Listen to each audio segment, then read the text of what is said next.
Hey everybody, this is Brett with the Indie Comics Dispatch, and I am so excited. We are live today with Jiba Molei Anderson of Griot Enterprises. Jiba, welcome, and thank you so much for being here today. Thank you so much for inviting me. I really appreciate it.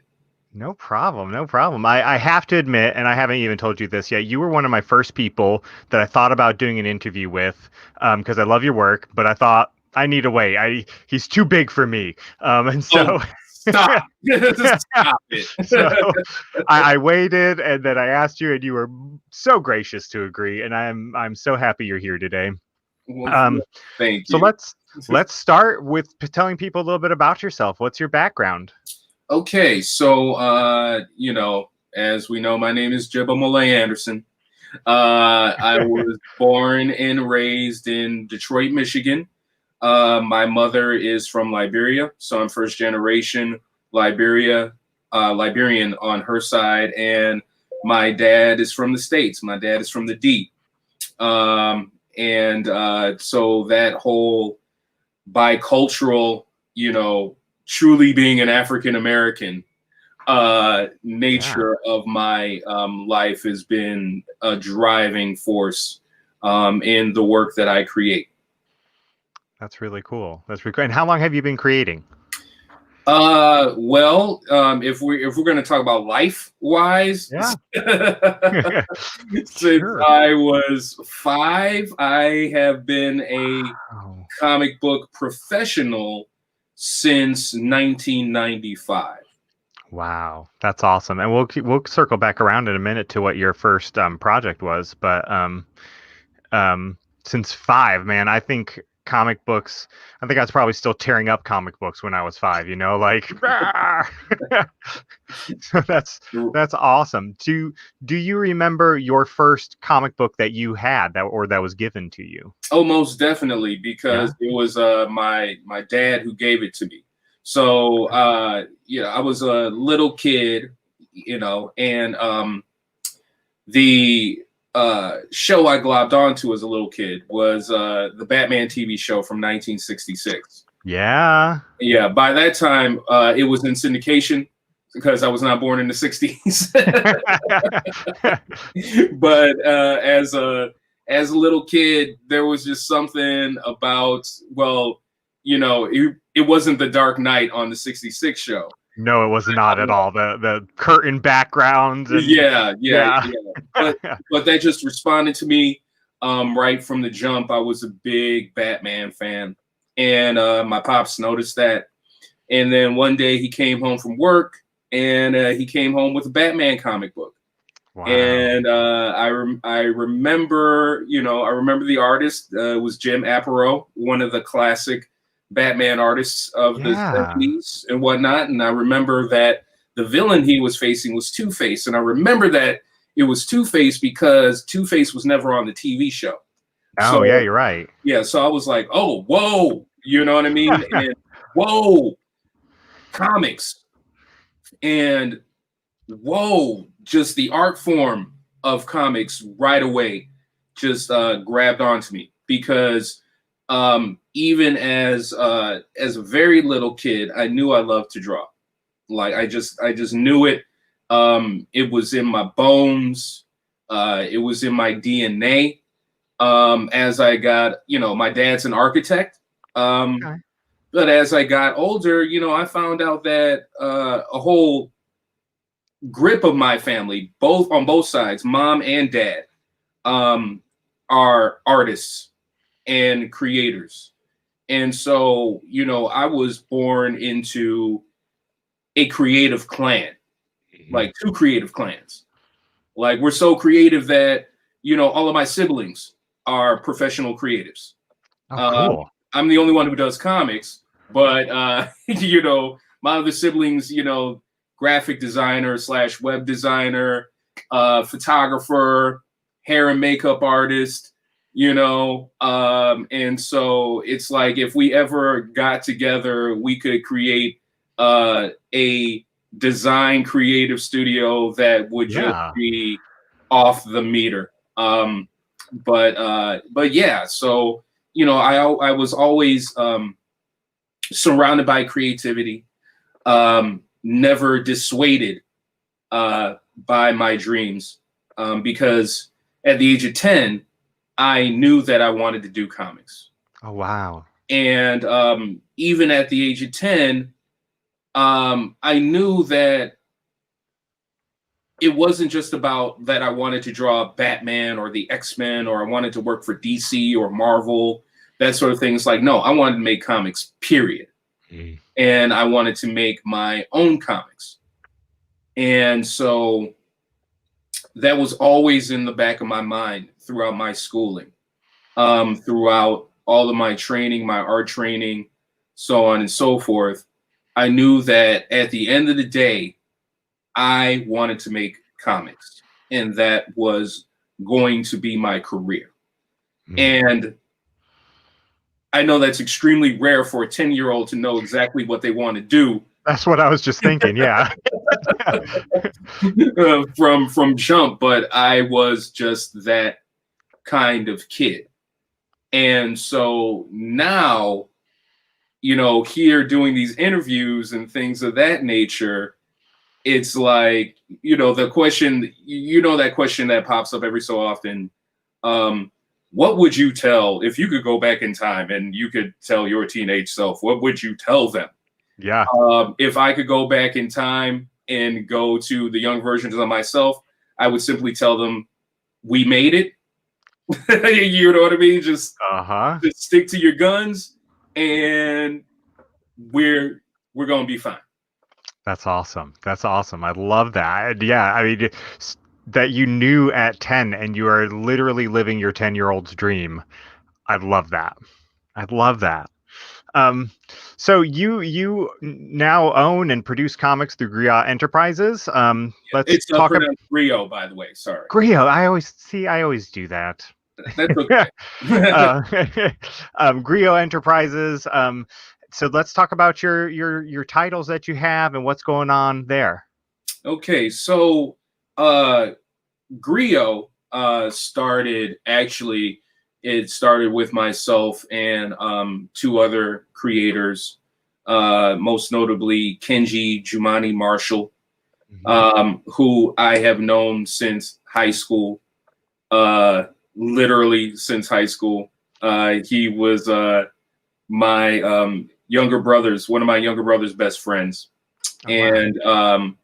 The way we officially met is that I was waiting in line for lunch. This kid rolls up to me. He's like, yo, I saw a piece that you were working on in the art room and stuff like that. So, I just went ahead and finished it, and here you go. And at once I was like, who's this kid? Number one. Number two, who does he think he is drawing over my stuff? And number three, damn it, why is he so good?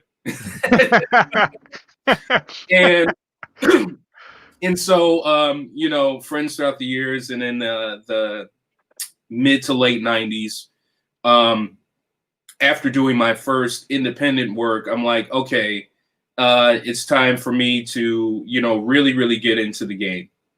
And so it was 1997, the Motor City Comic Con. And it was right after, it was that day, it was a Saturday. And I had met Steve Rude, creator of Nexus. One of my favorite artists, very, very influential, just in my style and in my process. And he looked at my portfolio and he was like, in 5 years, you're going to be one of the guys that I'm looking at. And so that night, bolstered by that sort of like stamp of approval, me and the fellas, we were chilling at the crib talking about this, and we were all like, yo, why are we waiting to be discovered by DC or Marvel? We could discover ourselves. I mean, this is the era of Image Comics, right? This is the era of Milestone Media, which was extremely influential, not just to me and Griot, but the whole, what has become the Black Comics movement, So that night we were talking about it. We're like, yo, okay, we're gonna form our own comic book company. What do we call it? I threw out the name Griot because Griot is the African word for storyteller. Mm-hmm. The rest of us were like, word, that's who we are. We're Griot Enterprises. And that Sunday, Griot Enterprises started. Wow. And so, and it's kept going. The flagship title from Griot Enterprises is The Horseman, which is my creation. And The Horseman is the story of the gods of Africa returning to Earth and possessing 7 people to save humanity from itself. Mm. And that was the beginning of it. Kenji came with Witch Doctor, which dealt with the Vodou religion and whatnot, and was like a serious exploration of it, free from the whole gaze or the whole misconceptions of Vodou that was put out in popular media, so on and so forth. So just right out the bat, like Griot Enterprises, we were coming with. For me, I was dealing with the Orishas from the Yoruba faith that in 1997 nobody was dealing with in a serious way. No. And then, Kenji comes with the Vodou. So it was like this 1-2 punch of like extreme Pan-African blackness, which just set the tone for what Griot Enterprises would be about and what we're still about. Brian Lambert on YouTube, he heads up Wingless Comics. He just said Horseman is such a deep series, lots of things to unpack. Thank you. Appreciate that. One of the reasons why it's packed with so much info is because of The Matrix. The Matrix, when it came out in 99, was extremely influential in the sense that I saw a film that worked on multiple levels. It was just a parfait, right? On the surface level, and for most people who are on the surface level, actions, leather coats, guns, kung fu, the bending, the bullet, time, all that other stuff like that. But what I also noticed about The Matrix is how they went deep into different subjects, talking about, of course, you have the cyberpunk element. And then you also have with Zion, you had like elements of the Jamaican Rastafarianism, right? We're also dealing with surrealism. There is no spoon. We're also dealing with all of these different aspects that I'm like pulling out from there. And with The Matrix, I'm like, okay, you can do this surface action stuff, but at the same time, you can infuse it with so much more, right? And you can take people on this journey that on the surface, they can dig it. But for people who are aware, and actually want more from their entertainment, I'm giving you all of this as well. Yeah, I love that. I love that about indie comics in general. But a few creatives come to mind. One of them being Brian Lambert, Wingless Comics, Tyrone Jackson of Sovereign Comics, where the storytelling, there's action, there's intrigue, but once you start digging deeper, there's so much more below the surface. I love that about The Horseman too. That's awesome. So let's break down a little bit more The Horseman. Where are we at? What's coming next? Because it is your flagship title and kind of your more traditional, I guess, of titles that you have. Let's talk about that. Right. So, So, again, talking about that whole, can we call it dual consciousness or dual meaning? With The Horseman, that was definitely the purpose of it. Like on the surface, it's a traditional superhero title and whatnot, but with the book, I don't call them superheroes. They're not superheroes. They're gods. Right. This is, this is mythology, and this is a very modern mythology.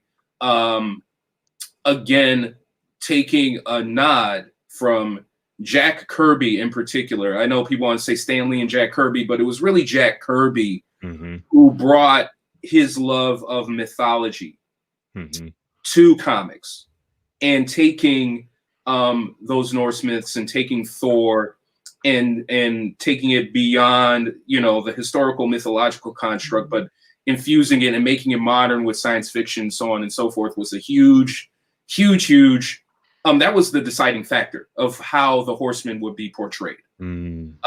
Because on one hand, it came out of, my thesis project and doing illustrations of these gods and goddesses. And my thesis project was about comics and Black superheroes. The question was, do I depict the Orishas in more of an African dress, or do I modernize them, so on and so forth? And I had that internal discussion with myself for about 30 seconds when Jack Kirby popped up with a cigar, and I was just like, "Oh yeah, word, okay, bet." So I'm gonna do for African mythology what Jack Kirby did for Norse mythology. So that was my goal. So with that being said, it started off, it starts off as this kind of superheroic critique on, the politics of the time, the social ideas of the time. It comes from a very kind of like hip hop DIY sensibility. And as it's gone on in the years, it's become more esoteric. It becomes very, very cosmic, like real. If we're talking, Jack Kirby meets Jim Starlin, meets me, basically. So at the point right now, at this stage right now, with the last book, Lumumba Funk, I call that the end of the first chapter of the saga, right? Like the worlds, the universe, the cosmology, the mythology has been set into place. And now I can move forward. So actually, what's coming next right now for the Horsemen is a 12-page story that I'm actually drawing, but my inspiration for Ogun, who's my god brother, Kofi Boone, is writing.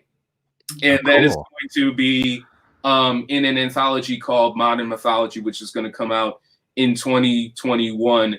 I still have to finish illustrating and putting together the rest of the Mark of the Cloven, because there's 6 more chapters of that. That's written by Jude W. Meyer, science fiction writer, weird fiction writer, really good friend of mine. And it's coming out in pieces because I'm just so freaking busy right now with a number of different projects, with this illustrated novel that we are finishing up, and we're going to do the Kickstarter for soon, called The Court, which is something completely different. It's a little bit, the way I describe it is He Got Game meets Field of Dreams. Oh, cool. So I've got that going on. I'm actually editing and lettering and designing a book with a very, very dear friend of mine, Ellen Wetmore, which is called Dante. The working title is called Dante, and it's a adaptation, or sort of a reimagining, of Dante's Inferno. But again, talking about the things that are, happening right now in terms of like this sort of, I don't want to call it a racial awakening, right? But it's more like you can't ignore the elephant in the room anymore, especially because of the virus, especially because of the Trump presidency, so on and so forth. So it is this lovely sort of fever dream that talks about race and class and culture, and also talks about academia and how that ties in as well. And she came up with this really cool and beautiful story. And initially she wanted me to draw it as well. And I'm like, you know, my dear, I do not have time. You're an artist as well. Why are you asking me to draw? Because you're an artist, but I understand that she is a fine artist. She is multifaceted, multi-talented and whatnot. And I kind of just said, yeah, you're going to draw it. I'm going to edit it. I'm going to letter it, but I'm basically forcing you into my world and into this world of sequential art. So doing that I'm just really like, it's been fascinating about this year. And in terms of, you know, the things that I have been doing, right? Like, it was really interesting when COVID-19 came about and all of the things that were happening because of this. I was looking at it, and for a minute, I'm like, I'm living the Horseman right now. Right. Like a lot of the things that I wrote in that book, and keep in mind, this book I started working on this and creating this thing in 1997. And then the first series, Divine Intervention, came out in 2002. And I was talking about these things right now and coming up with scenarios about the United States being in decline, about people not being able to travel. And at the time, it was because of political reasons. It was because of the events that happened in the Horsemen, where the continents of Africa became sort of like the new, shall we say, promised land of opportunity. And because of that, you had, you know, African Americans emigrating in mass back to the continent, coming back home. And the government is like, yo, stop. Exactly. So the government creates an act called the Retention Act, which restricted people from traveling. And it was actually targeted towards African Americans so they don't go back to Africa. Well, now with Rona, and now with the brilliant leadership of the Trump presidency, Americans can't go nowhere if they wanted to, because the rest of the world is like, nah, y'all ain't got that. Y'all ain't. We don't need that here. Yeah. Yeah, nah, we don't need that. So, so it's like with you know, the Horseman felt a little prophetic. Right. And, writer, artist, prophet. I mean, yeah, I don't know. Yeah, think about well, you know, they don't listen to prophets until that's true. So that's true. So but, no. Yeah. What? Yeah. Don't call me that. Don't. No. Yeah, we're keeping that on. Yeah. We're keeping that. That's amazing. That's amazing. So I just want to pop up. Willie's showing the live feed over on Facebook, and he just says, Jiba Molei Anderson coming with the hotness. I like Willie. Thank you, Willie. Appreciate that. Appreciate that immensely.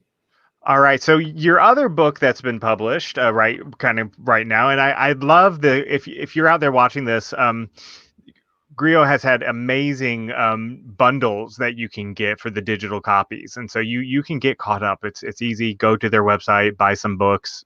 It's a wonderful deal. But your other kind of current series is 4 pages, 16 bars, a visual mixtape. I love this series. It may be one of my favorite books ever, just the different editions of it. I like a good anthology, but this just takes it to a whole nother level for me. What gave you the idea for 4 pages, 16 bars, a visual mixtape? Okay, so 4 pages, 16 bars has a wonderful journey. Okay. it actually started around 2007.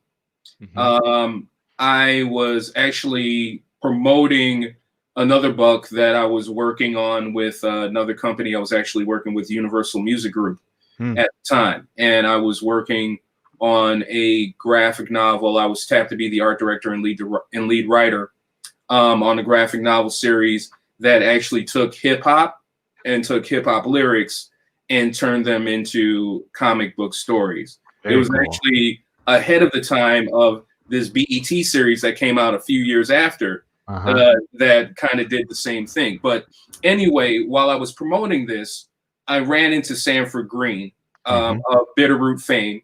And Sanford and I, we had known each other. I think we were coming in at the same time.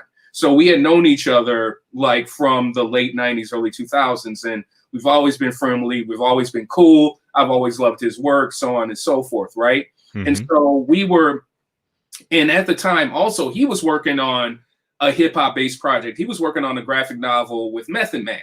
Oh, cool. And so we like linked up at Wizard World Chicago when Wizard World Chicago still was a decent convention. And we were talking about like our journeys. And we were talking about like the evolution of the sketchbook with a comic book artist. And he was the one that came up with the notion that a sketchbook for a comic book artist was basically like a mixtape. And it's like each year, you know, depending on like how you're getting into the industry, you know, your mixtape gets better. Like you may start off, you know, with the Kinko's mixtape, kind of selling it out of your trunk of your car. And then if you get a little bit of money, you know, you can put some color on it, get some printing on it, so on and so forth. And I was like, that's a dope idea. You know what I mean? Like the sketchbook is the mixtape, right? Yeah. And actually this was 08. Thank you. Because the next year, 09, I believe, was it 09 or 2010 that the first C2E2 in Chicago started? Oh, I don't remember. It might have been 2010. Anyway, I'm out there taking a break from the con, and I am talking to Ashley Woods. Ashley Woods, I consider like a little sister in the game. I regard Ashley kind of like I regard my own little sister. If my baby sister did comics, she would be Ashley. Okay. And so we were talking, and I was relaying to her the story of Sanford and I's conversation, and talking about sketchbooks. And then I came up, was like, yeah, it's like kind of like, okay, you know, as an artist, you know what I mean? It's like, you know, your 4 best pages are like, you know, your 16 bars in a freestyle if you're in a cipher. And I was like, wait a minute. There it is. That's dope. You know, it is. I'm gonna have to fast forward to like 2013, 2014. Okay. Because I had this in my head and it's a cool idea. Yeah, 2013. It was actually 2013. So I had this cool idea in my head. And then I was contacted by a brother by the name of Eric Williams, who's in Chicago. And in terms of business and in terms of local business, my man is an icon. He runs a store called the Silver Room. And he also does a block party for the Silver Room, which is huge in Chicago. Huge. Awesome. Like tens of thousands of people come to this, right? And I had actually done a gallery show in 09 with Eric. And so around this time, he hits me up. He's like, yo, you want to do another gallery show at the Silver Room? And I'm like, bet, but I don't want it to be a solo show. So I'm thinking of, 4 pages, 16 bars, make it a group show. And at that time, I reached out to Ashley Woods. I reached out to John Jennings, Kindred fame, of course, Kenji, a Puerto Rican artist in Chicago, Tony Maldonado, myself, and then also a young brother by the name of Shamari Harrington really helped us out with that.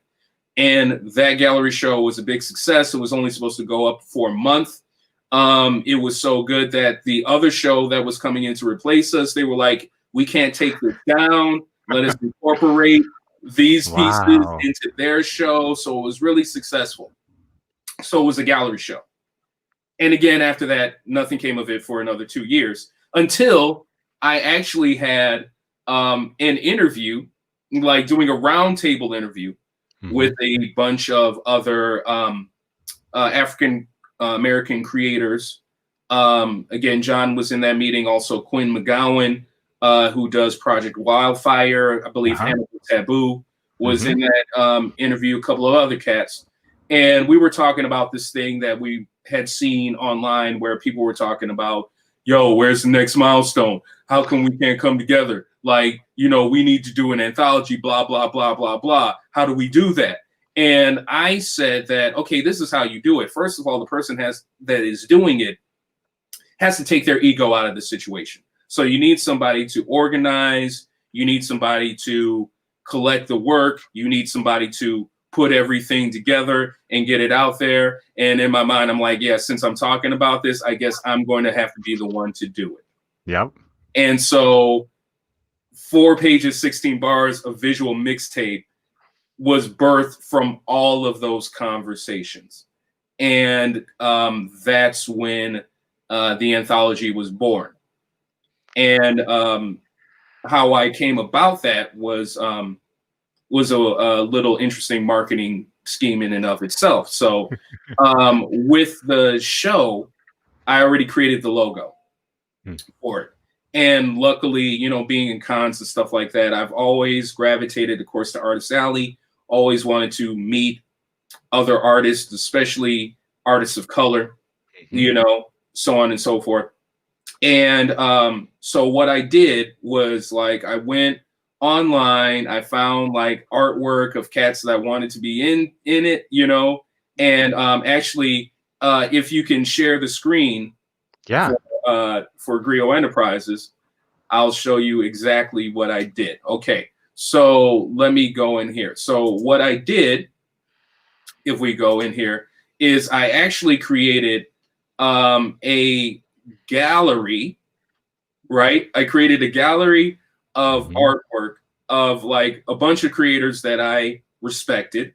For the artists, I called them visual MCs. For the writers, I called them literary DJs. And I created this poster series.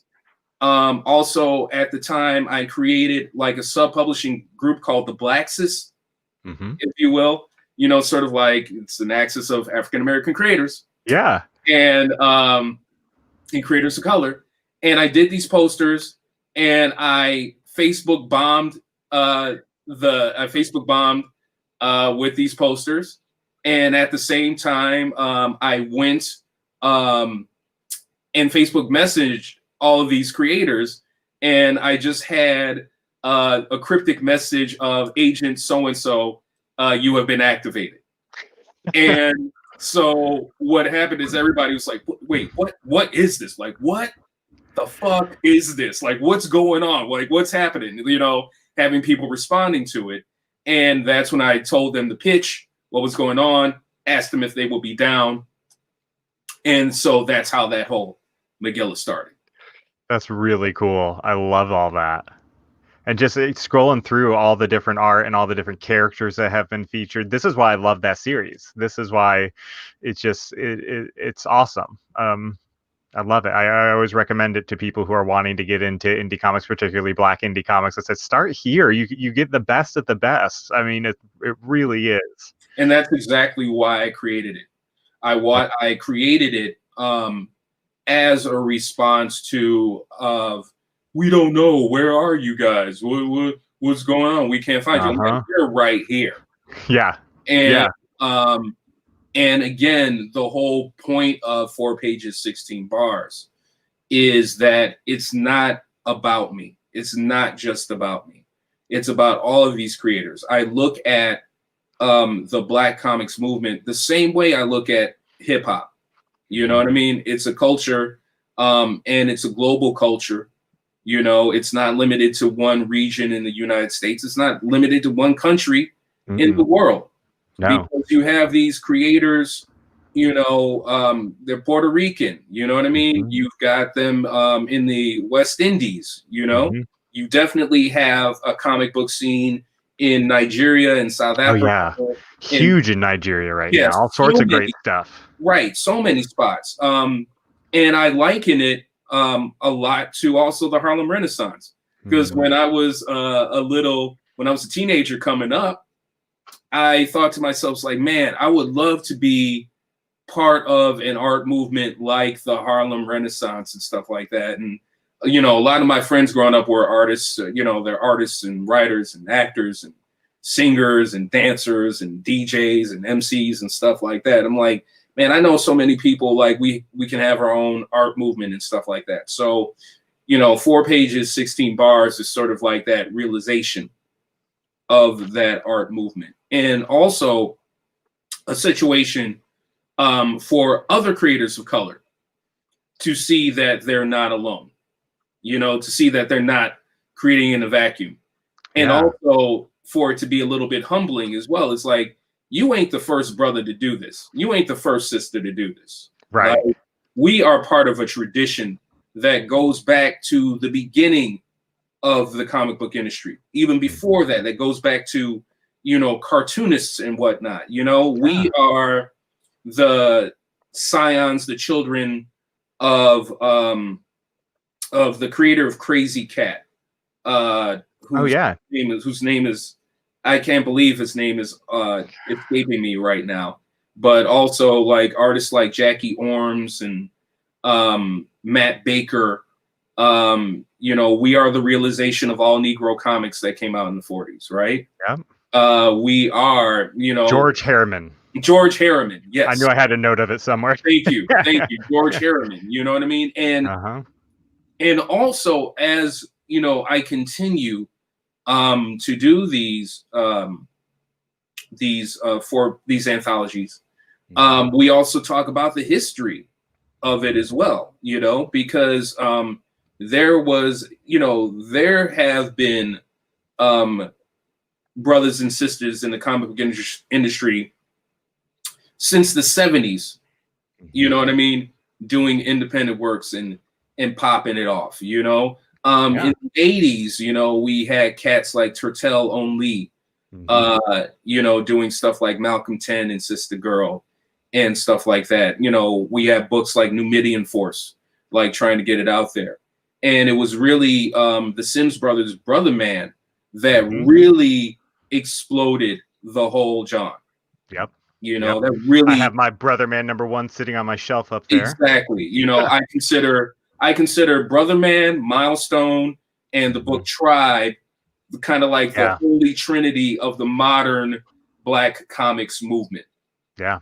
Yeah. Right there. Because, and you know, some people will argue, well, what about this? What about this? What about this? I say that they're the holy trinity for these reasons. Number one, Brother Man put everybody on notice. I consider Brother Man is the comic book equivalent of Public Enemies. It takes a nation of millions to hold us back, right? Yep. Milestone is basically the death row comics, the death row records of comics. In other words, Milestone Media is an independent label that has distribution through a major label, which is DC Comics. So the relationship for Milestone and DC is similar to Death Row and Interscope. And then Tribe, finally, created by Larry Stroman and Todd Johnson, which I have a personal connection to via Todd, being a Detroit cat. I used to shop at his comic book store back in the day. You know, as a matter of fact, just a couple of months ago, he reached out to me to do a piece for the Detroit Electronic Music Conference, which also is another love of mine, Detroit, you know, Detroit techno music, so on and so forth. But to this date, Tribe is the highest selling comic book independently from two creators of color. They sold 1 million copies. We still haven't beat that. Nope. A lot of people haven't beat that. Mm-hmm. So that is why I look at them as the trinity of the modern Black comics movement. Without those three moments that happened in the 90s, I don't know if we would be at this point right now. Mm-hmm. Mm-hmm. I love that as the Holy Trinity. You're exactly right. You're exactly right. Um, and I love how you put Brother Man put everybody on notice. You're you're 100% there. um, there's the only book I'm missing of Turtel only. This is for you guys out there watching this, in case you want to send Brett something in the mail. Is Sister Girl. So that's it. That's the only one I'm missing. Just putting it out there, guys. um. Oh, so my one of my daughters, I have five black children, two white children, but one of my black daughters and I just love to sit and flip through the 4 pages 16 bars, and she's getting to the point, she's 7 and she can point to the different characters, and that's why I started this whole Indie Comics Dispatch thing, was for my black kids, because I realized my comic book collection was painfully white, and they were coming down and looking at Dad's comic books and only seeing white characters. And I thought, no, we're not going to do this anymore. I need to wake up and realize what I've done. And books like 4 pages 16 bars to get into the black comics music are indispensable. And so eye-opening and awakening about all the talent that's out there, all the great artists and writers, and just it's full of there are better stories being told right now in the Black indie comics movement than have been told for a very long time, I'm afraid to say, in the mainstream comic movement. So, I agree 100%. Thank you so much for just having the idea and then actually putting it into action. Gotcha. There are, with 4 pages. I mean, I'm going to do another volume soon, because there's so many cats that have come about since then that have been fantastic. As a matter of fact, I've been kind of thinking a little bit about reapproaching some of the people that already contributed, because one of the things that I love about being an artist, and I love about looking at artists, is how they evolve. And for example, I'm going to talk about Chuck Collins and Bounce. Love that comic strip from Jump. As he's gone on, though, he's really gotten back into his animation days and whatnot. And in terms of like the way that the work looks now from then is just amazing. And I kind of want to revisit that. But at the same time, man, there are so many cats out there doing dope stuff. You know what I mean? Like Greg Anderson Elise's, like, he's not of the Were Spider. That's, that's my swole pretty baby bro right now, Swole, yeah, he's pretty swole right now. Right. Newton Lavalis with Crescent City Monsters, which is just my joint, and they're doing a crossover now, 12-page crossover. I mean, can't wait. It's just, it was just logical to do, I mean, there are so many people right now doing great work, and I want to get them in there. I also would love to do, like, and I've talked about this, and I've been so busy putting it off, but like doing an all Latino edition of 4 pages. Yeah. You know what I mean? I would love to do an all indigenous. I would love to do an all Asian version of that. Because I mean, like cats like Larry Chai with some of the stuff that he's doing, especially when he got political. You know what I mean? Like I'm like, yeah, word up. I would love to see that stuff. But there's so many. I mean, granted, there are bucket list people that I were able to have in the book, like Sanford. Love that he was able to do some stuff. David Walker has some stuff in there. Kari Randolph has some stuff in there. You know what I mean? But there's so many people that I would love to get in there. You know what I'm saying? I would love to have Larry Stroman up in there. I would love to have Chuck Patton up in there. I would love to Mhm. have, more of these people uh, uh, in the work. I would love to have Afua Richardson Mhm. be in there. I would love to have Ashley's independent work in there as well. You know, Uh-huh. there's just there's just so much loveliness coming out of the Black comics movement Mhm. that I would love to show in showcase. And I mean, it's not necessarily like they need me to show them or showcase them. Let's be Right. clear. They've got their own fan bases and stuff like that. But I would love to have them be a part of the posse cut. And I mean, it's cool to have them in there, but also for people new to the movement, it helps. It helps to expose people like me or other people to a broader range by being able to just buy one book and Mhm. then have to go out and buy the 30 more books because you loved everything you read, you know?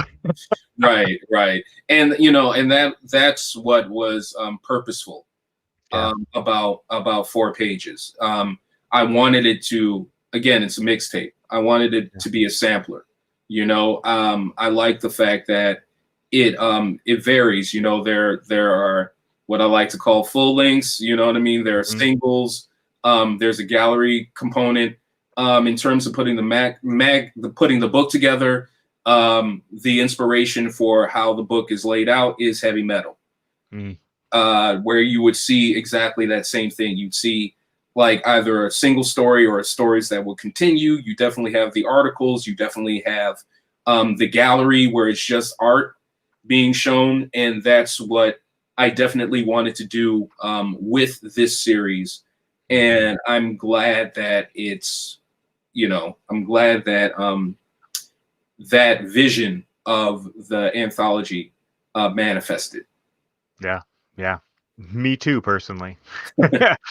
Wilson Lee Jr., who found and heads up CNS Comics, he's on Instagram and he said he's coining this age the graphic awakening. So Wilson, all credit to you there, man. Thanks. The graphic awakening. I'll take Yeah. that. I'll So we've kind of covered people that you're following right now or people that you think other people should follow, but any other indie titles out there that you haven't given a shout out to yet that you just think people should be following?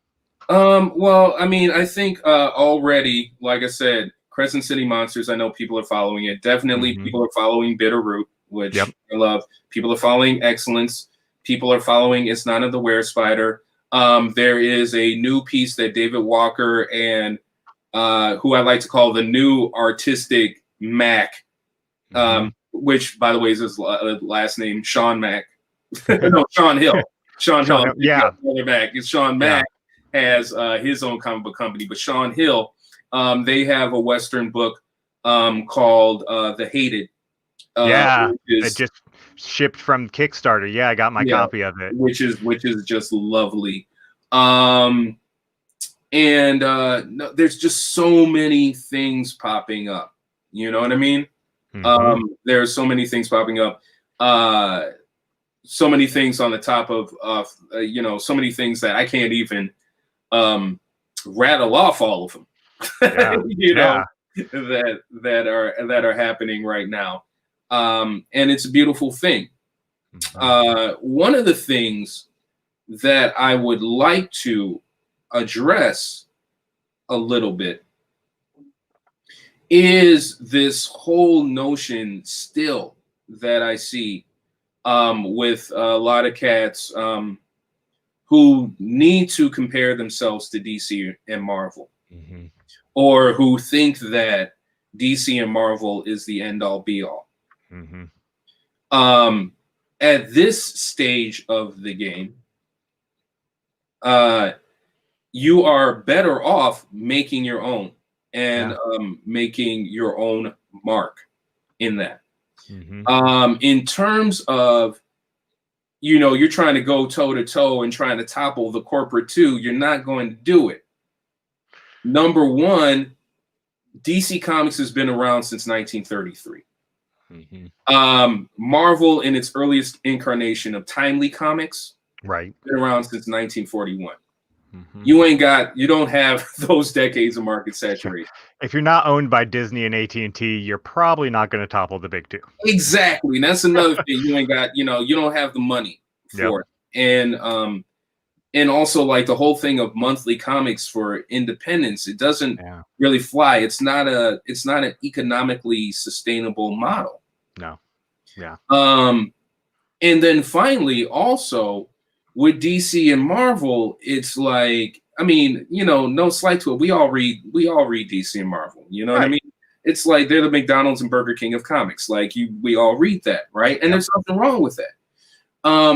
But the fact of the matter is that as a creator, unless you're at the upper echelon, or even when you're at the upper echelon, Hmm. at the end of the day, it's a freelance gig.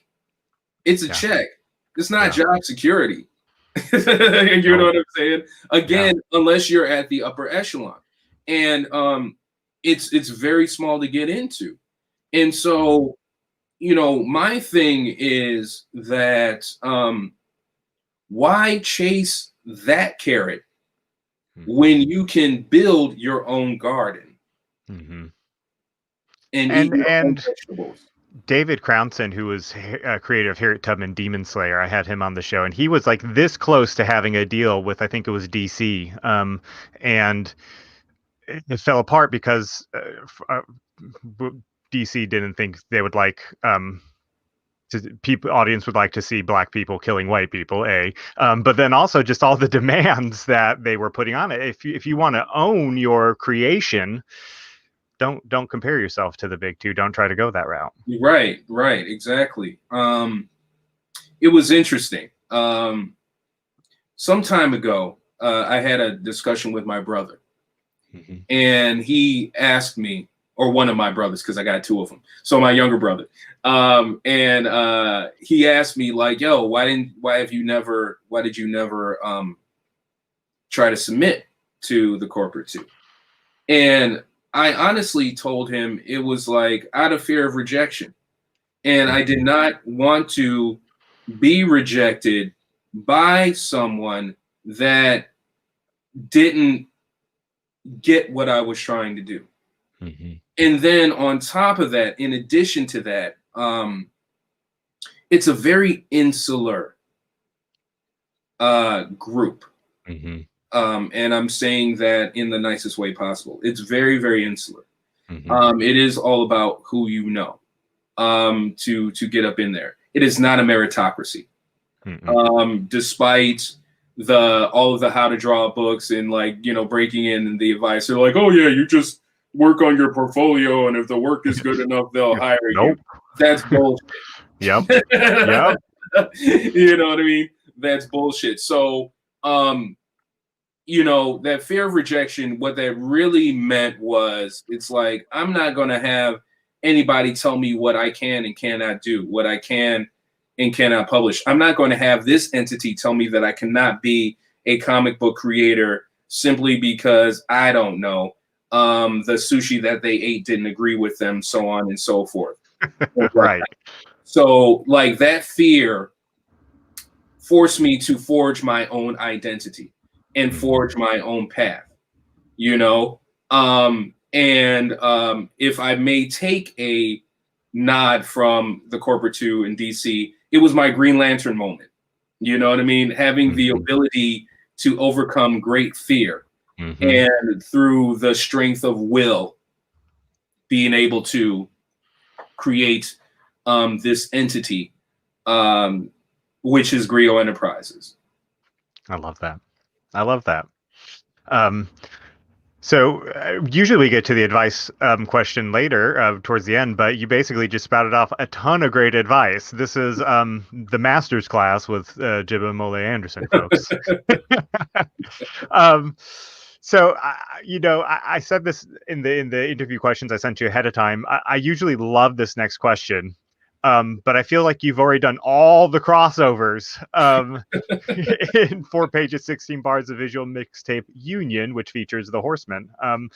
Um, But I'll ask it anyway. If you could do a crossover between the Horseman and any other indie title that you maybe haven't already done, what would it be? That's a tough one. That is really a tough one, and this is why it's a tough one. Okay, it's because so many creators have so many unique visions and unique worlds, and unique points of view that I don't know how that mashup would work. Mm-hmm. You know what I mean? Mm-hmm. I would say that there are certain characters that I wouldn't mind crossing over. Like I think Ishu from the Horsemen would Mm-hmm. be, who is the kind of like star and bringing everything together with Yeah. the Union. Ishu would be a great character to cross over with Isnana the Were Spider, Ah. or in Crescent City Monsters, since we're dealing with Vodou and what. Yeah. I think that would be awesome. I think that he would be. I think that some aspects of the Horsemen or some vibes of the Horsemen dealing with the Orishas would be cool to cross over with Excellence. You know what I mean? Yeah. Those sorts of things. And like I said, the crossover thing is weird simply because I am coming from like this whole cosmology thing. It's not it's not like it's not like, a part of it's like, yeah, you can fight big robots or monsters and that sort of thing, but I guess the mission statement of the Horseman is way more esoteric, than that.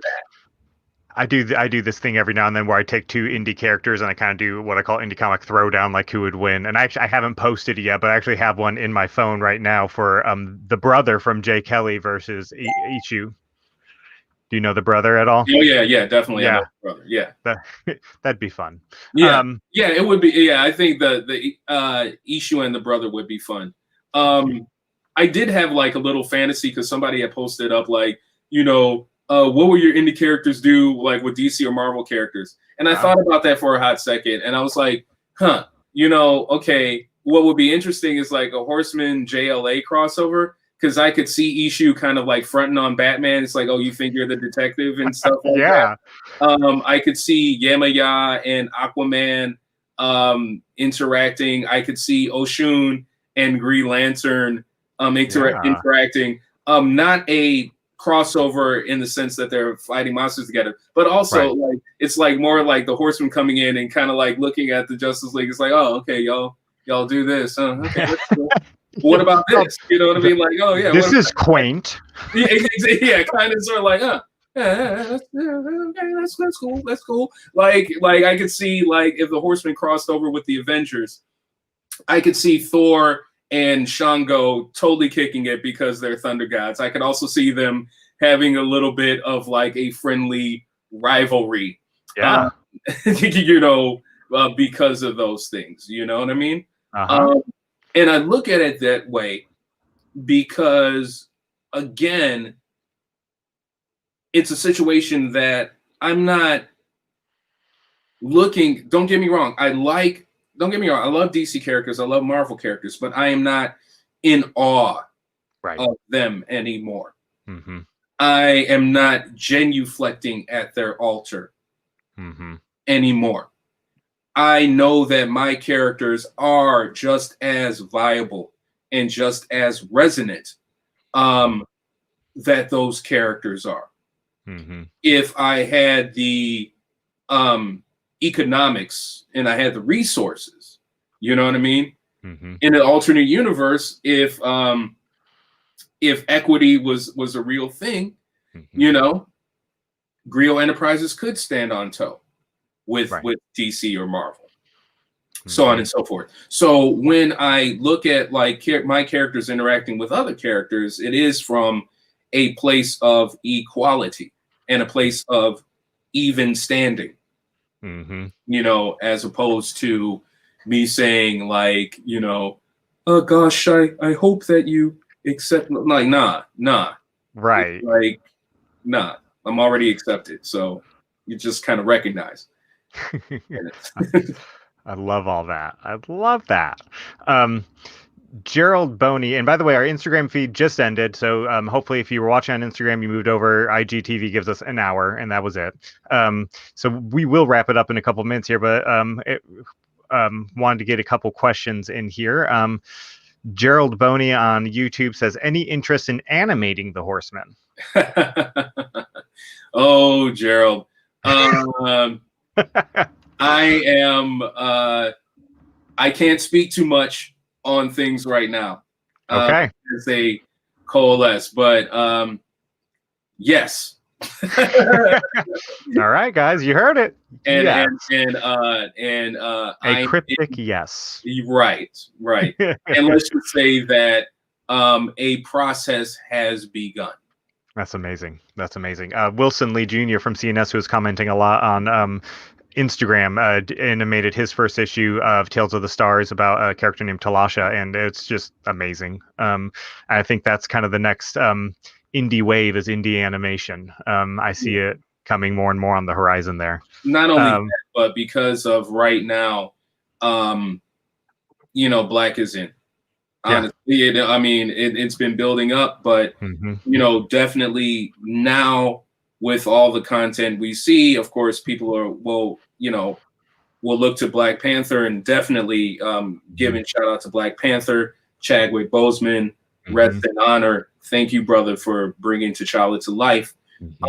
But that also started, the wave, because in addition to that, you have Fast Color that came out now, especially with this year. You have Lovecraft Country, you have Keith Knight's Woke, which is a fantastic show.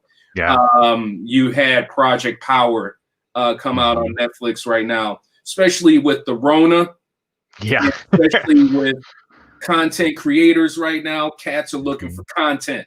You know what I mean? And especially like I'm seeing people are very, very interested in Black content right now. Black content that resonates, Black content that speaks to a wider audience. And I'm also loving the fact that we are seeing such a diversity of content that it's not cookie cutter. Everybody is coming with something unique to the table. And so it's the Horseman's time, honestly, to take it to the next level. That's awesome. That's always been a part of the Griot Enterprises mission statement. I love it. I can't wait to see whatever form that takes in the future. Neither can I'm going to pop up your website again real quick here as we kind of wrap things up. Let me get it back to the first page. All right. See the first page of it and see everything about it, because that's where the bundles are, y'all. Yep. Okay. There we go. Guys, go to griotenterprises.com, right? Yep. Head there.